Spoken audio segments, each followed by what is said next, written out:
Olá, meu nome é Nayara e este é mais um Ordem do Dia. Quem fala melhor? Ordem do dia. E hoje, é claro, não poderíamos deixar de falar sobre o coronavírus. A pandemia já chegou ao Brasil e, infelizmente, fez vítimas. Segundo o Ministério da Saúde, já são mais de 500 casos diagnosticados e ao menos 11 mil suspeitos, isso até a última quarta-feira. O país, infelizmente, registrou 4 mortes por coronavírus até agora. Essa pandemia é uma crise não apenas sanitária, mas econômica, institucional e diplomática. E para falar sobre isso, hoje temos o prazer de contar com a participação especial do professor Creomar de Souza, que irá nos ajudar a entender melhor o cenário político, econômico e internacional no meio da crise do coronavírus. Creomar de Souza é historiador de formação, mestre em Relações Internacionais pela Universidade de Brasília, com estudos aplicados em lobby e tomada de decisão pela Universidade da Flórida, com bolsa do Departamento de Estado do Governo dos Estados Unidos e doutorando em Política Comparada na UNB. Ele foi observador internacional convidado pelo Departamento de Estado dos Estados Unidos na eleição de 2016 e é fundador da Dharma, uma consultora de políticas públicas com foco em mitigação de risco político, sediada também em Brasília. A Dharma atua atendendo clientes brasileiros e estrangeiros em termos de análise de conjuntura e definição de estratégias de diálogo com o poder público. E como de costume, Gustavo Tavares e Jorge Misael, os cientistas políticos da Metapolítica, também vão contribuir nesse bate-papo. Para começar, Gustavo, conta pra gente como o coronavírus chegou literalmente à política brasileira. Olá, Nayara. Bem, uma parte significativa dos casos confirmados era de integrantes da comitiva que acompanhou o presidente Jair Bolsonaro em viagem aos Estados Unidos 2 semanas atrás, O chefe da Secretaria de Comunicação da Presidência, Fábio Van Garten, foi o primeiro a ser diagnosticado no Brasil. Além dele, outras 10 pessoas haviam testado positivo para o coronavírus até esta terça-feira e se encontram em isolamento. Entre as autoridades que contraíram o novo coronavírus, presentes na comitiva presidencial, estão o chefe da Secretaria de Comunicação, o próprio Fábio Van Garten, o senador Nelson Trade, que na quarta-feira foi internado em um hospital aqui de Brasília, e o embaixador do Brasil nos Estados Unidos, o Nestor Foster, além da advogada do Bolsonaro, do publicitário responsável pela campanha do Aliança pelo Brasil, de outro secretário da Comunicação, Sammy Lieberman, e do prefeito de Miami, Francis Soares. O presidente do Senado, o senador Davi Alcolumbre, também testou positivo para o novo coronavírus nesta quarta-feira. Bolsonaro realizou 2 testes para identificar se está ou não com a doença, mas afirmou que o resultado foi negativo. Uma suposta declaração de Eduardo Bolsonaro à Fox News que houve um teste positivo circulou amplamente nas redes sociais na sexta-feira passada, mas Eduardo e Jair Bolsonaro negaram que tenham passado essa informação ao jornal americano. Professor Creomar, dado que a viagem do presidente Bolsonaro aos Estados Unidos foi programada para construir acordos políticos e econômicos bilaterais, o diagnóstico positivo de membros da comitiva brasileira pode ter gerado algum desconforto diplomático entre os países? Qual sua avaliação? Gente, primeiro manifestar meu prazer de participar desse podcast aqui com vocês. Gosto, conheço e admiro muito o trabalho da Metapolítica. Creio que vocês estão fazendo uma verdadeira revolução no uso dos dados nesse trabalho de relações governamentais, então é sempre bom poder conversar um pouquinho. Eu creio, nessa primeira questão, que houve sim um momento em que se gerou um certo desconforto entre Brasília e Washington, logo naquela situação em que o presidente Bolsonaro, a primeira notícia era de que o presidente Bolsonaro havia testado positivo para a Covid-19, depois o deputado Eduardo Bolsonaro foi à Fox News e disse que era negativo. Isso gerou um certo incômodo, um certo burburinho, porque o governo americano foi muito pressionado pela mídia, sobretudo pela Fox, que é uma aliada do presidente Trump, acerca de saber se era positivo ou negativo a situação do presidente brasileiro e, segundo, se o presidente americano e o resto da cúpula de tomada de decisão nos Estados Unidos havia feito a testagem. A grande preocupação que começou a rondar a mídia americana naquele momento era o fato de que poderia existir no núcleo de tomada de decisão nos Estados Unidos um surto de Covid-19. E isso é bastante perigoso, A partir do momento em que o presidente Trump, que num primeiro momento disse que não faria o teste, depois fez o teste, a partir de então tem comentado continuamente que se testou e que deu negativo, esse mal-estar me parece superado. A questão fundamental aí é que, de fato, se coloca numa nova situação, e a situação a crise é tão grave que cada país vai virando para dentro de si e vai esquecendo o resto. Talvez a gente precise de um distanciamento em termos de tempo para compreender quais são os impactos dessa medida ou quais foram os impactos desse burburinho sobre o fato de Bolsonaro estar ou não infectado com Covid-19 sobre as relações Brasil e Estados Unidos. E a gente tem que levar em conta também que tudo isso vai ser abalado e mudado por outras questões, como o próprio fato do agravamento ou não do número de casos, a eventual recessão que vai se processar logo após a passagem da pandemia. Essa é uma questão importante. A economia global, pelas restrições de circulação de pessoas, está regredindo, as bolsas estão derretendo, né? E isso tem colocado uma série de dificuldades, não só naquilo que é o horizonte o horizonte econômico brasileiro, mas também do horizonte econômico global. Então é essa definição que coloca, essa indefinição, melhor dizendo, que coloca uma certa variável de risco na relação entre Brasil e Estados Unidos no médio e longo prazo. Mesmo contradizendo as ações do Ministério da Saúde, que tem prestado informações e anunciado medidas, Bolsonaro inicialmente adotou uma postura parecida com a de Trump, ambos na contramão das recomendações da OMS. Que consequências diplomáticas o Brasil pode sofrer por essa postura do presidente, que chegou a afirmar que a pandemia se tratava de uma fantasia? Olha, creio que nessa questão que envolve os posicionamentos do Trump e do Bolsonaro, há um elemento importante. De início, a postura de ambos era muito semelhante, né? Tanto Trump quanto Bolsonaro tinham uma postura de negação da pandemia e, em determinado sentido, essa negação da pandemia abria espaço, inclusive, para interpretações como se isso fosse algum tipo de movimentação dos chineses para que eles tivessem uma liderança da economia global, algo do gênero. A questão foi o timing, né? Trump, em algum sentido, parece ter sido melhor assessorado que Bolsonaro em termos de seu núcleo duro de tomada de decisão e mudou de opinião mais rápido. Tanto que as falas de Trump nos últimos dias são todas muito duras, no sentido de considerar a epidemia de Covid-19 como uma verdadeira guerra, colocando isso como o maior desafio da sociedade americana desde a Segunda Guerra Mundial. De outro lado, a postura do presidente Bolsonaro demorou a mudar, né? E eu creio que o grande problema em termos de postura presidencial do presidente do Brasil dentro dessa questão do Covid-19 foi o seu posicionamento diante das manifestações do último dia 15 de março. O presidente não só convidou as pessoas às manifestações, como efetivamente participou das manifestações, e a pergunta já trata muito bem disso, rompendo inclusive os elementos de confinamento, né? E confraternizando com as pessoas, e isso gerou um estrago bastante grande, né?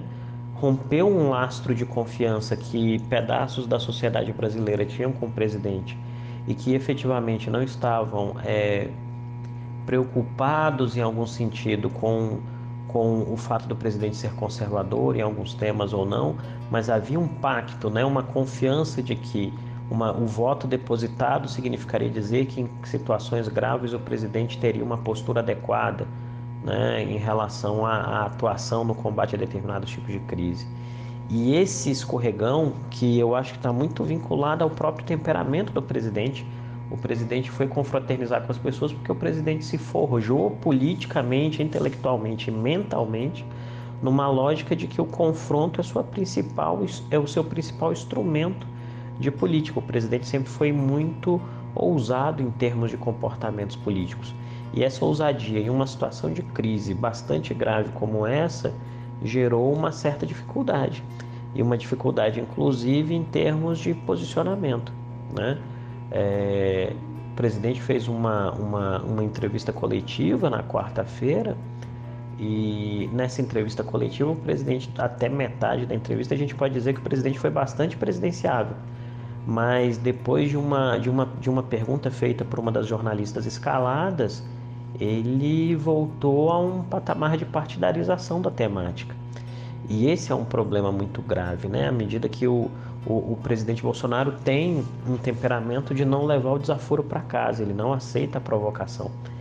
E a política em democracia e a política em momento de crise é, sobretudo, saber lidar com a provocação para não perder o prumo do pensamento e conseguir mostrar para o interlocutor ou para o cidadão, para ele que é o presidente da República, de que você tem a capacidade de lidar com a pressão e encontrar as melhores respostas.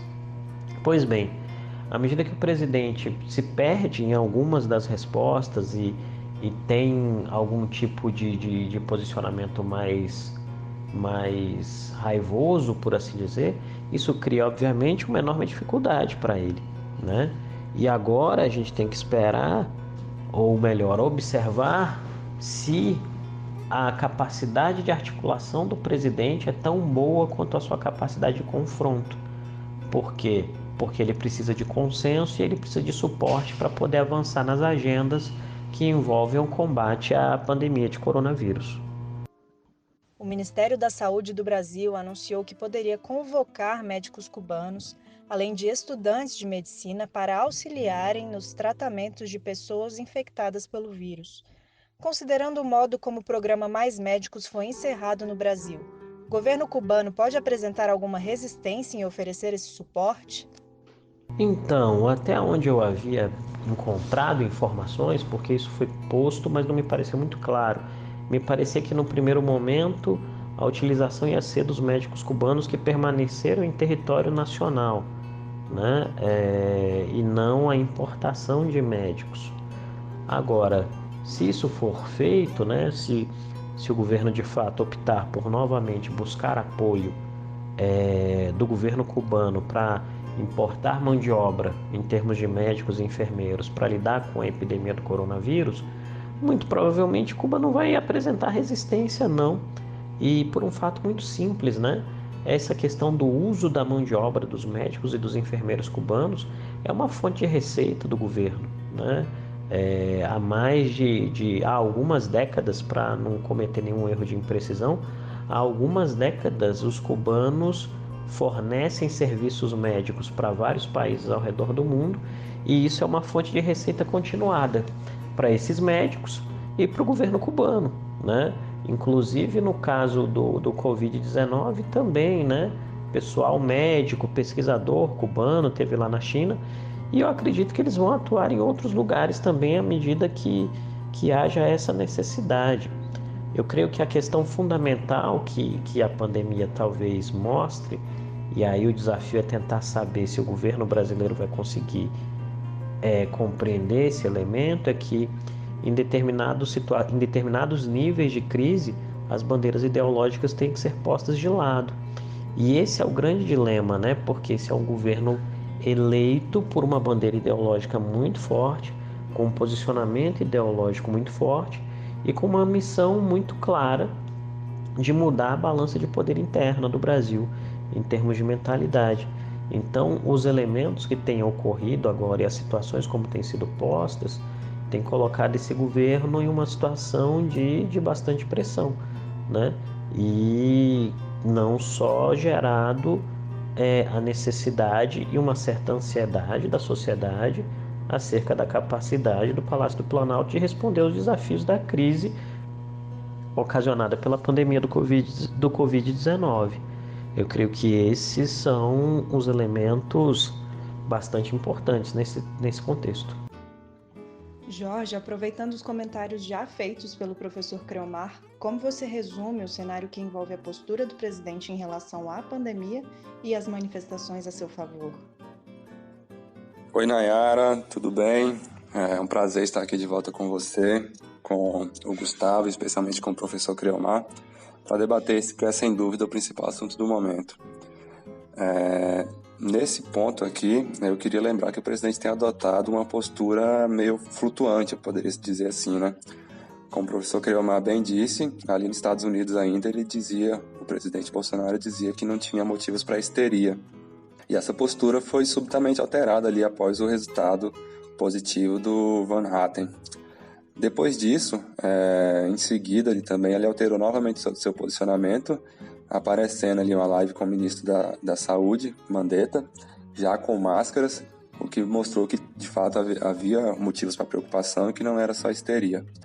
E ali, após essa live, foi publicado o resultado do seu primeiro teste, né, que também foi algo complicado ali. Primeiro, teve aquela questão da possível comunicação do Eduardo Bolsonaro com a Fox News, dizendo que tinha dado para o teste positivo, e em seguida negando isso, e o presidente dizendo que seu teste tinha dado negativo.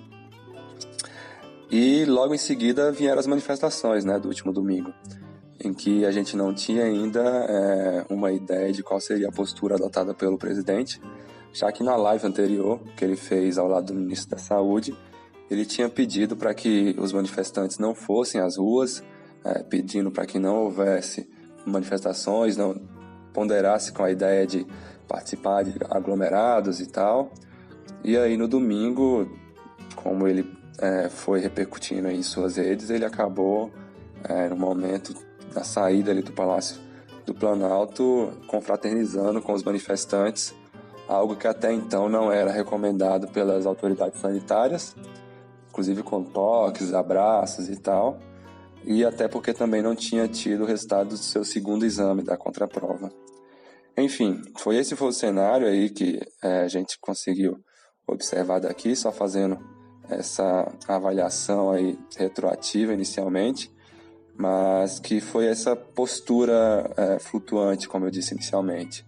Uma hora não era motivo para histeria, outra hora aparecia de máscara, em seguida abraçava manifestantes, e a manifestação em si também acabou causando algum tipo de desconforto ali na relação que já não é tão boa entre o executivo, o legislativo e o judiciário. Até porque muitos dos manifestantes levavam faixas pedindo fora Rodrigo Maia, que é o presidente da Câmara dos Deputados, pedindo ali o AI-5, né, que é o maior marco da ditadura militar.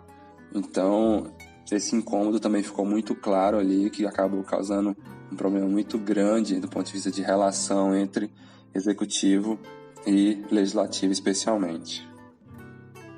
Bom, e como azedamento completo aí dessa relação executivo-legislativo, ao longo da semana nós também tivemos a apresentação de 2 pedidos de impeachment contra o presidente. O primeiro deles protocolado pelo deputado distrital Leandro Graz, do Rede, aqui do Distrito Federal, em que ele alega que o presidente Bolsonaro teve pelo menos 5 atos condenáveis, que seriam eles: alegar que as eleições de 2018 foram fraudadas, convocar e apoiar as manifestações do último dia 15, de domingo passado, fazer declarações indecorosas contra a jornalista Patrícia Campos Mello, publicar vídeos de conteúdo pornográfico, o famoso Golden Shower. Além disso, também determinar a comemoração do golpe militar de 1964. Esse pedido foi protocolado na terça-feira, e no dia seguinte, 3 deputados do PSOL, David Miranda, do Rio de Janeiro, Fernanda Melchiona, do Rio Grande do Sul, e Sâmia Bonfim, de São Paulo, também apresentaram um pedido de impeachment contra o presidente Bolsonaro. Segundo eles, o presidente não apenas usou suas redes para celebrar o ato do último dia 15, compartilhando inúmeros vídeos e fotos das manifestações, como, em um ato absolutamente irresponsável, cumprimentou pessoalmente, sem nenhuma proteção, dezenas de pessoas que se aglomeravam na porta do Palácio do Planalto. Então, esses 2 pedidos de impeachment do presidente Bolsonaro agora estão na mesa, na Secretaria-Geral da Mesa da Câmara dos Deputados, aguardando a manifestação do presidente Rodrigo Maia. Isso só mostra como a relação que já era ruim ficou ainda pior, com a comunicação confusa do presidente, e como os filhos do presidente também têm se tornado vetores constantes de crise nos poderes. No mesmo dia em que o PSOL protocolou o pedido de impeachment do presidente Bolsonaro, seu filho Eduardo Bolsonaro usou a sua conta oficial no Twitter para colocar a culpa da pandemia do coronavírus na China. Logo após a publicação do Eduardo Bolsonaro, o embaixador da China no Brasil repudiou a declaração e disse em um dos tweets, abre aspas, lamentavelmente, você é uma pessoa sem visão internacional, nem senso comum, sem conhecer a China nem o mundo. Aconselhamos que não corra para ser o porta-voz dos Estados Unidos no Brasil, sob pena de um tropeço feio. Nesse post, ele marcou o Rodrigo Maia, presidente da Câmara dos Deputados, e o chanceler brasileiro Ernesto Araújo. No dia seguinte, o presidente da Câmara, Rodrigo Maia, pediu desculpas em nome do parlamento brasileiro pelas declarações de Eduardo Bolsonaro, à embaixada chinesa, e isso só mostra que a relação continua ruim e a comunicação randômica da família Bolsonaro vem impactando aí tanto o ambiente interno quanto o ambiente externo também. Gustavo, quais são as medidas de ordem econômica para conter a crise do coronavírus no Brasil? No início dessa semana, nós publicamos um material no site mostrando que o ministro Paulo Guedes enviou um ofício ao Congresso Nacional pedindo prioridade para 19 proposições que poderiam amenizar os impactos do novo coronavírus na economia. O documento continha algumas falhas importantes. Indicava, inclusive, projetos arquivados ou até inexistentes, por erro de numeração. Nós analisamos as proposições para as quais ele pediu prioridade e concluímos que apenas 4 desses 19 devem ser votados pelos parlamentares no curto prazo. Quer dizer, quando nós fizemos essa previsão, não havia todas essas medidas em vigor para combater o coronavírus. Então, o Congresso pode, de fato, nem sequer votar essas matérias prioritárias, por causa dessa pandemia. Mas como nós havíamos apurado, os projetos com mais probabilidade de votação no curto prazo eram da MP 905, 2019, que é o Programa Verde e Amarelo, a MP 902, que trata sobre o fim da exclusividade da Casa da Moeda, a PEC dos fundos públicos e o PL 7063 sobre a lei das concessões. Provavelmente a PEC 187 e esse PL das concessões fiquem em segundo plano, porque não tem um prazo constitucional previsto, Quer dizer, essas matérias, de fato, seriam mais urgentes, porque, por exemplo, no caso das medidas provisórias, existe uma urgência constitucional, da qual não é possível se afastar, o Congresso. E os outros 2 projetos podem ficar agora em segundo plano, primeiro, porque a PEC 187 exige aquele quórum qualificado de 3/5 dos senadores para aprovar, isso então pode dificultar a aprovação, e a lei das concessões, de fato, agora, nesse momento, não é vista como uma urgência dentro desse contexto de pandemia. O ministro Paulo Guedes também havia anunciado algumas medidas que incluíam o uso do crédito de bancos públicos para amenizar os efeitos da crise causada pela pandemia na economia do Brasil. E o presidente da Câmara, Rodrigo Maia, afirmou que a agenda da casa nos próximos dias estaria comprometida com o combate aos efeitos do coronavírus na economia. Ele criticou as medidas inicialmente propostas por Guedes, dizendo que elas não iriam solucionar os problemas de curto e médio prazo, como nos setores de serviços e de aviação civil. Maia também criticou a postura do presidente da República, dizendo que ele deveria assumir o controle da situação. Depois disso, Paulo Guedes anunciou que o Ministério da Economia apresentaria novas medidas. Quais foram elas, Gustavo? Na última segunda-feira, Guedes anunciou novas medidas para reduzir o impacto econômico da pandemia do novo coronavírus no Brasil. O pacote prevê a injeção de 147,3 bilhões de reais nos próximos 3 meses em medidas emergenciais para proteger a população mais vulnerável e evitar a alta no desemprego, segundo Paulo Guedes. Entre outras medidas, o ministro anunciou também que o governo vai antecipar para maio a segunda parcela do 13º de aposentados e pensionistas do INSS, lembrando que ele já havia antecipado a primeira parcela para abril, vai antecipar também um abono salarial para junho, vai transferir valores não sacados do PIS/PASEP para o FGTS para permitir novos saques, além de incluir mais 1 milhão de novos beneficiários no programa Bolsa Família. Além disso, o ministro anunciou diversas medidas para manutenção de empregos, como a redução na contribuição do Sistema S e simplificação para renegociação de créditos e no combate à pandemia, como a destinação do saldo do fundo do DPVAT para o SUS, a desoneração temporária de IPI para bens necessários para o combate ao vírus, produzido tanto no Brasil como também no exterior. Ele ainda afirmou que vai zerar até o fim do ano as alíquotas de importação para produtos de uso médico hospitalar. Além disso, está em gestação uma medida para proibir que equipamentos médicos hospitalares produzidos no Brasil sejam exportados durante essa crise.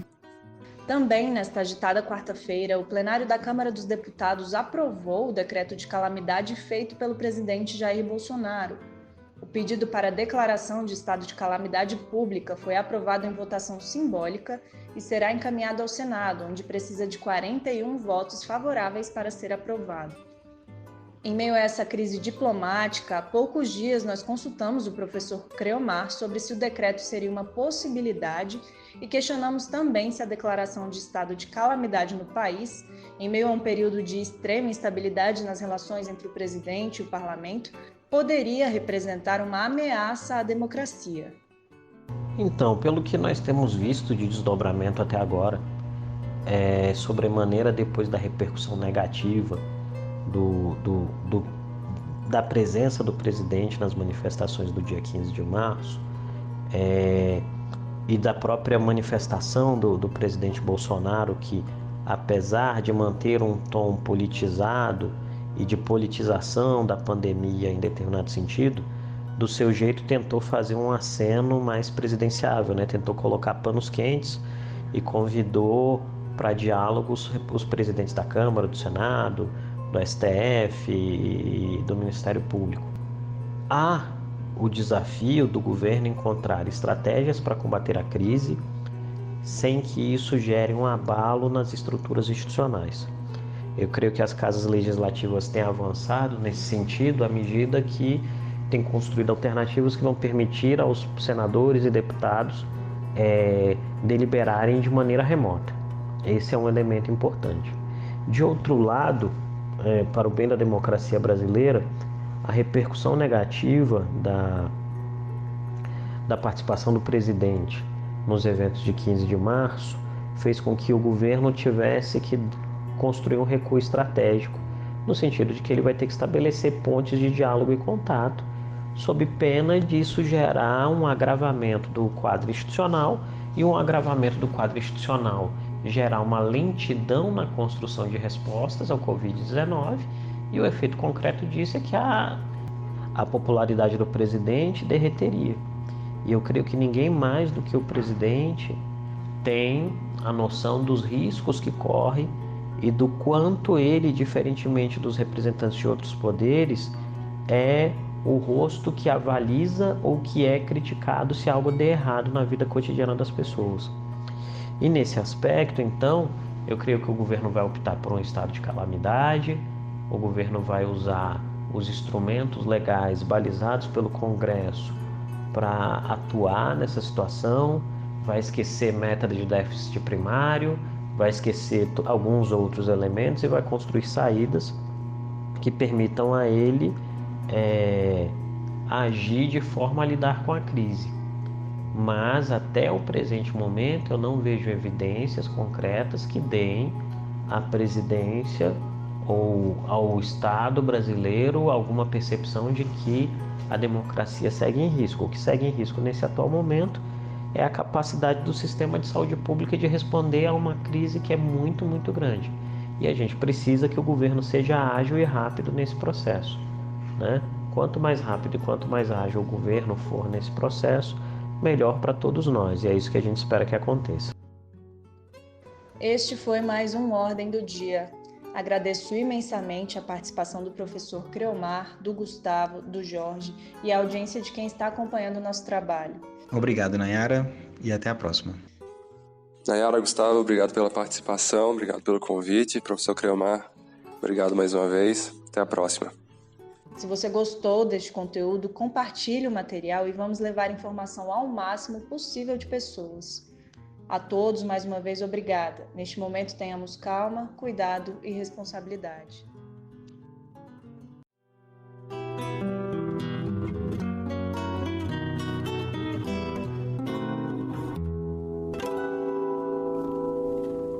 Com os meus agradecimentos, está encerrada a sessão.